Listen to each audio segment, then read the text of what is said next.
Estamos ya conectados con Vilma Salgado, ella es economista y con ella vamos a estar conversando, como les hemos venido contando, un poco sobre la proforma del presupuesto general del Estado. Entonces le saludamos, Vilma. Nada más quiero empezar la conversación justamente preguntando cómo se elabora la propuesta, la proforma del presupuesto general del Estado. Le agradezco mucho por la invitación. ¿Cómo se elabora una Ujú. proforma? Durante mucho tiempo la directora de previsiones económicas del Banco Central, entonces trabajé siempre en la elaboración y en la revisión de las proformas presupuestarias del ministerio.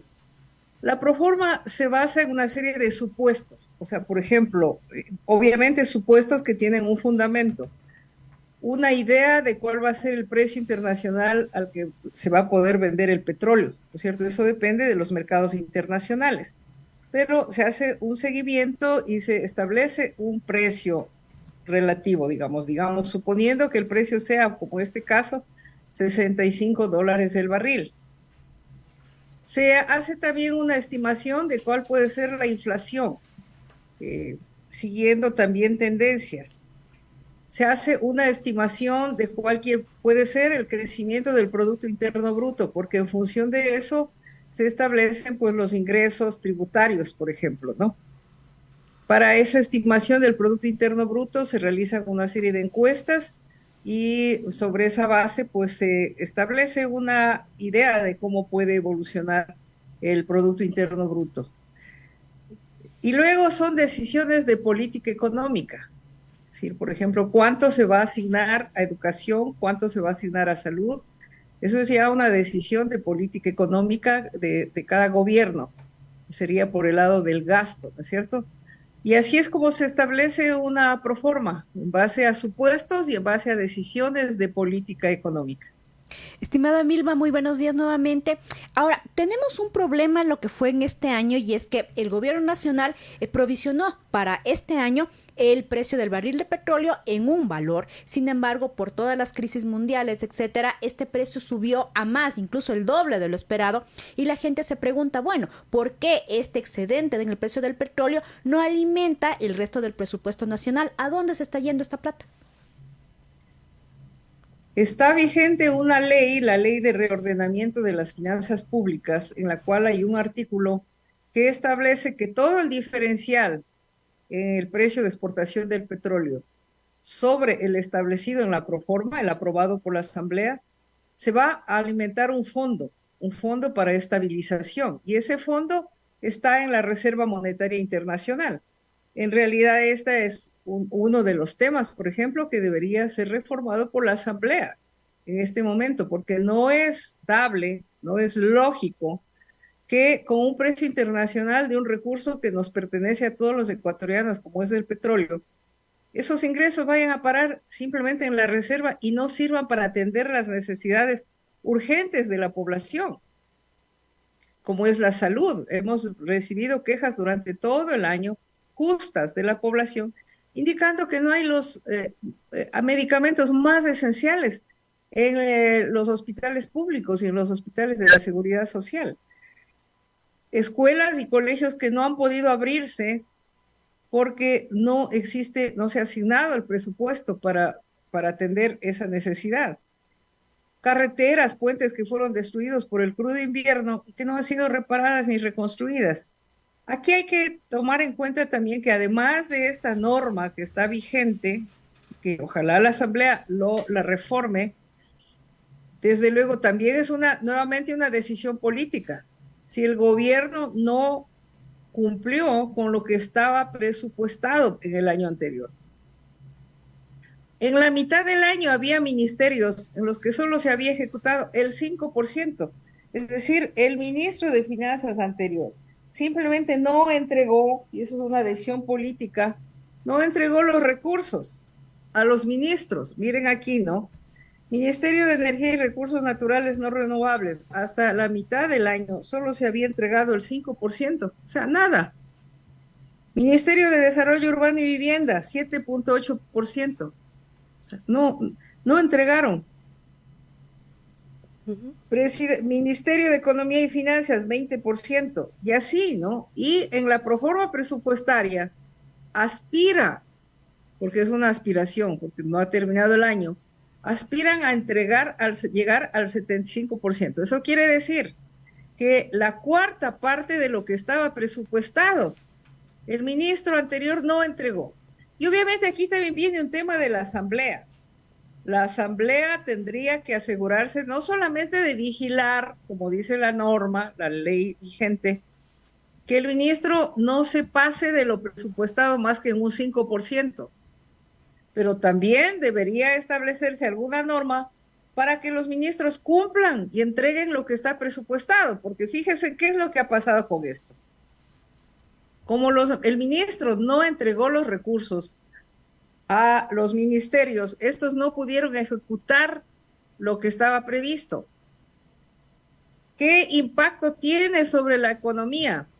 Es un impacto muy recesivo, porque obviamente si no reciben los recursos no pueden realizar las contrataciones, porque lo que más cayó es la inversión pública, y en consecuencia si no hay inversión, si no se contrata la reparación de un puente, de una carretera, por ejemplo,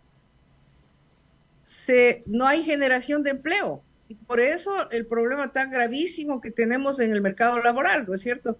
Apenas el 32% de la población, o sea, digamos, 1 de cada 3, ¿no es cierto?, tiene un empleo adecuado, es decir, por lo menos un ingreso igual al salario mínimo vital y tiene acceso a la seguridad social.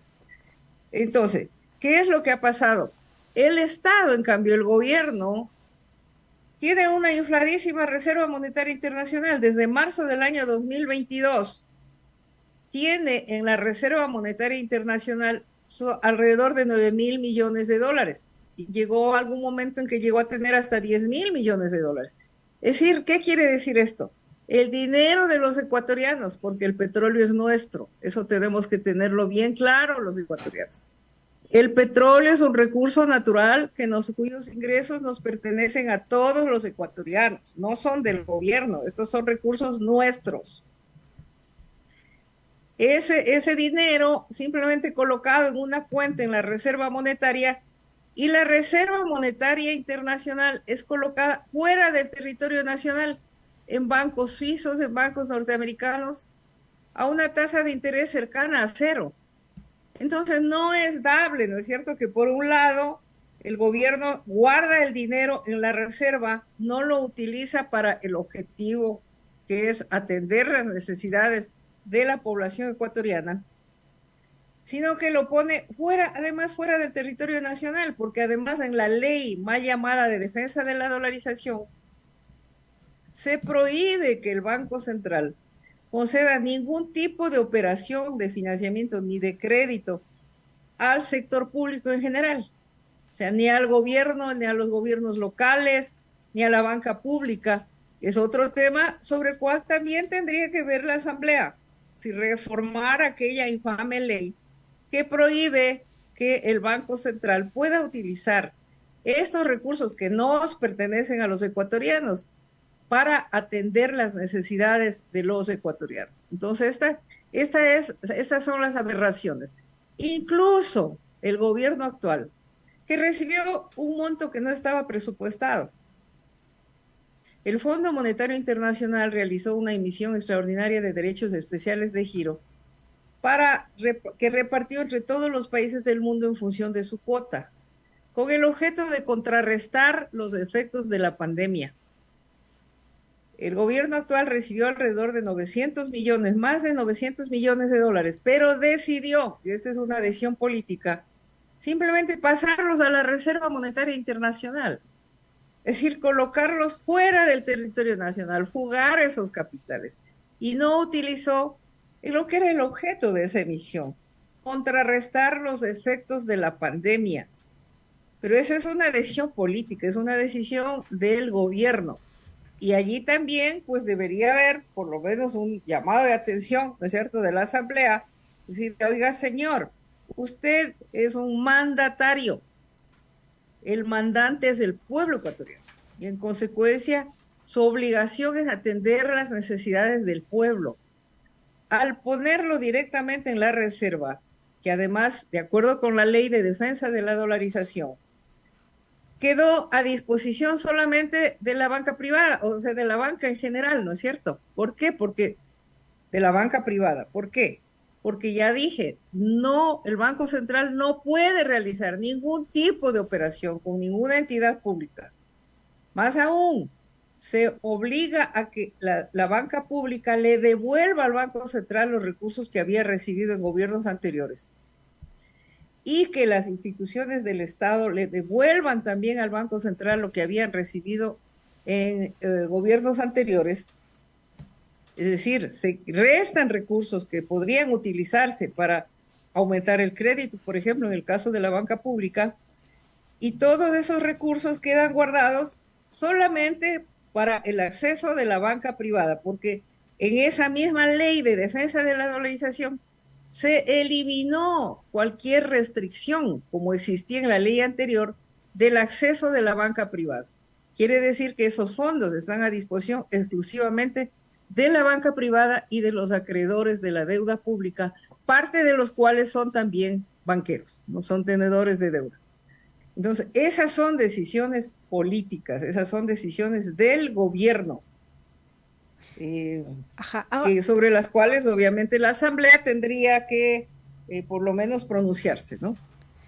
Sí, Vilma, justo en ese sentido, entonces, en la proforma, por ejemplo, se habla de un incremento del presupuesto para el subsidio de los combustibles.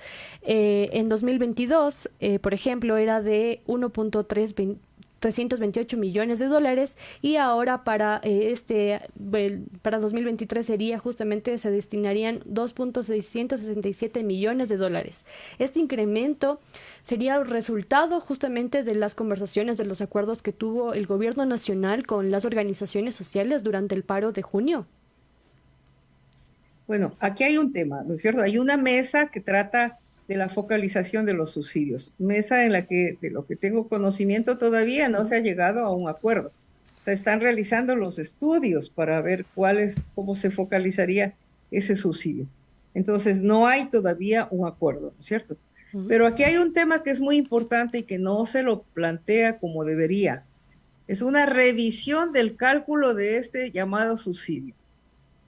¿Por qué digo esto? Porque en la misma proforma consta claramente que para el cálculo de este subsidio, el petróleo crudo que es producido dentro del territorio nacional, que ingresa a las refinerías para su transformación, para la producción de los combustibles, de los derivados, está calculado a precio internacional, es decir, como que nosotros importaríamos el petróleo crudo.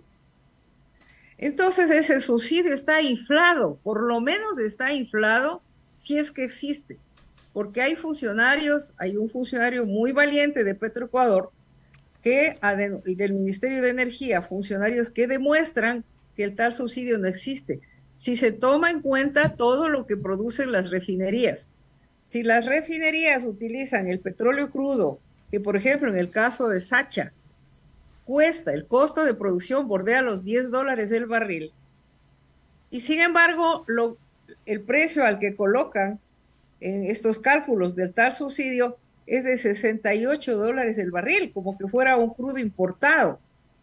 Entonces, este subsidio está completamente inflado y esto es importante que se lo diga para que se revise el cálculo del tal subsidio, porque si es verdad aquello que dicen quienes sostienen que no existe ningún subsidio, porque las refinerías cuando con las naftas importadas lo que hacen es una parte que es importado, lo mezclan con las nacionales para mejorar la calidad y se vende en el mercado interno, pero que sumado todo lo que producen las refinerías, el Estado recibe un ingreso y en consecuencia no existe el subsidio.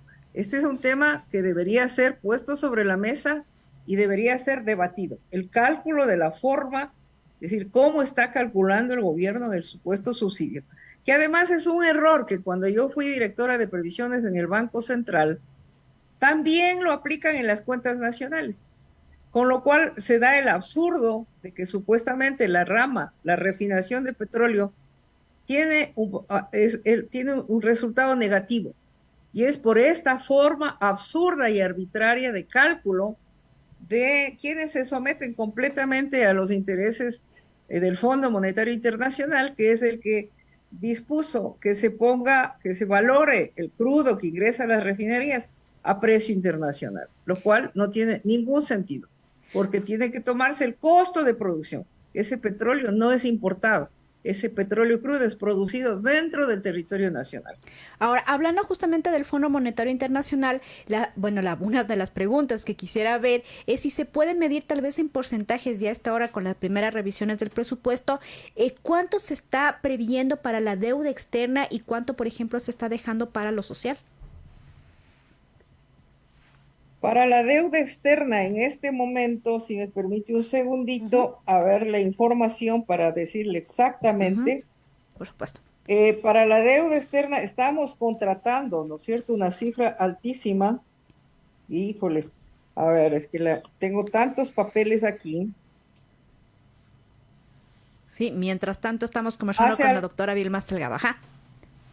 Sí, a ver, espérese que entre tanto papel le busco dónde está el tema de la deuda. Pero bueno, lo que puedo decirles todavía sin ubicarle, porque quiero ubicarle exactamente la información, lo que quiero decirles es que estamos contratando deuda para pagar deuda anterior, pero además estamos financiando no solamente la pequeña inversión, porque para el año 2023 la inversión se reduce mucho más, sino que además se está contratando deuda para gasto corriente. Y esto es algo que incluso es ilegal, ¿no? Eso está contemplado en el presupuesto general del Estado, o sea, la deuda que se está contratando, que se prevé contratar, es una deuda que va a servir para pagar deuda anterior y una parte va a servir también para financiar el gasto corriente. Mientras tanto, ni el Fondo Monetario Internacional ni el gobierno no dicen absolutamente nada sobre dos temas que creo que es bien importante que la población los conozca, ¿no? Miren, consulté y ustedes pueden ingresar al internet y ver en consulta de ranking de deudas por impuestos no pagados al Servicio de Rentas Internas al 9 de noviembre del 2022, es decir, hace unos días, ¿no? Deudas en firme, es decir, que no están en discusión, 1.906 millones de dólares. 1.906 millones de dólares. Es decir, aquí la pregunta es ¿por qué no les cobran? Porque se ha dado la costumbre de que estos grandes deudores, grandes empresas, no pagan los impuestos a tiempo, dejan pasar mucho tiempo y luego presionan y logran que les condonen intereses, multas y recargos.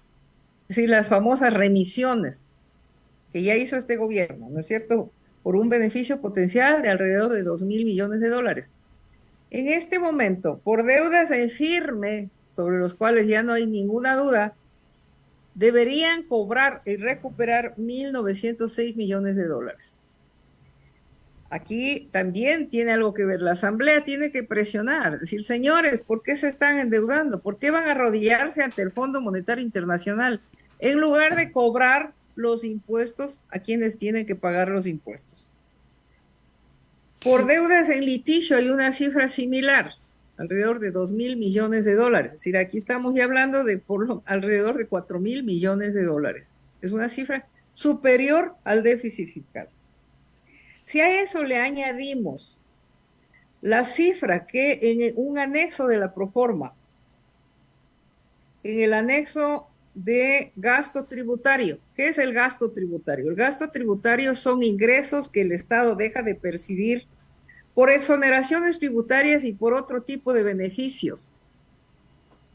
No sé si es un error, porque en el anexo de la proforma ponen 2021, pero bueno, la cifra asciende a más de 6.000 millones de dólares. A ver, aquí está, 6.338 millones de dólares.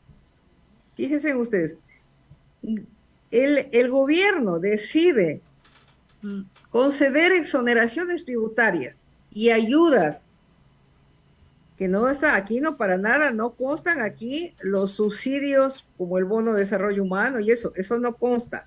Estas son exoneraciones tributarias. 6.338 millones de dólares, ¿no es cierto? Aquí está, por ejemplo, por IVA, 2.752 millones. Por gasto tributario de renta, 3.169 millones. A las sociedades, 2.455 millones. Es decir, en total, 6.338 millones. Y aquí se deja constancia, ¿no es cierto? Dice, en la estimación no se incluyen los incentivos y beneficios de otros impuestos para los que no se dispone de información. Es decir, reconocen que esto todavía es incompleto.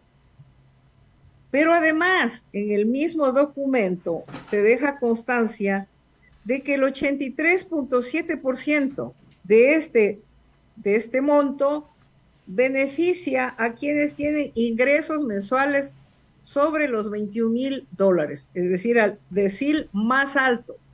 Son personas de altísimos ingresos que se benefician de estas subvenciones. Esto es una subvención, exoneraciones y apoyo tributario.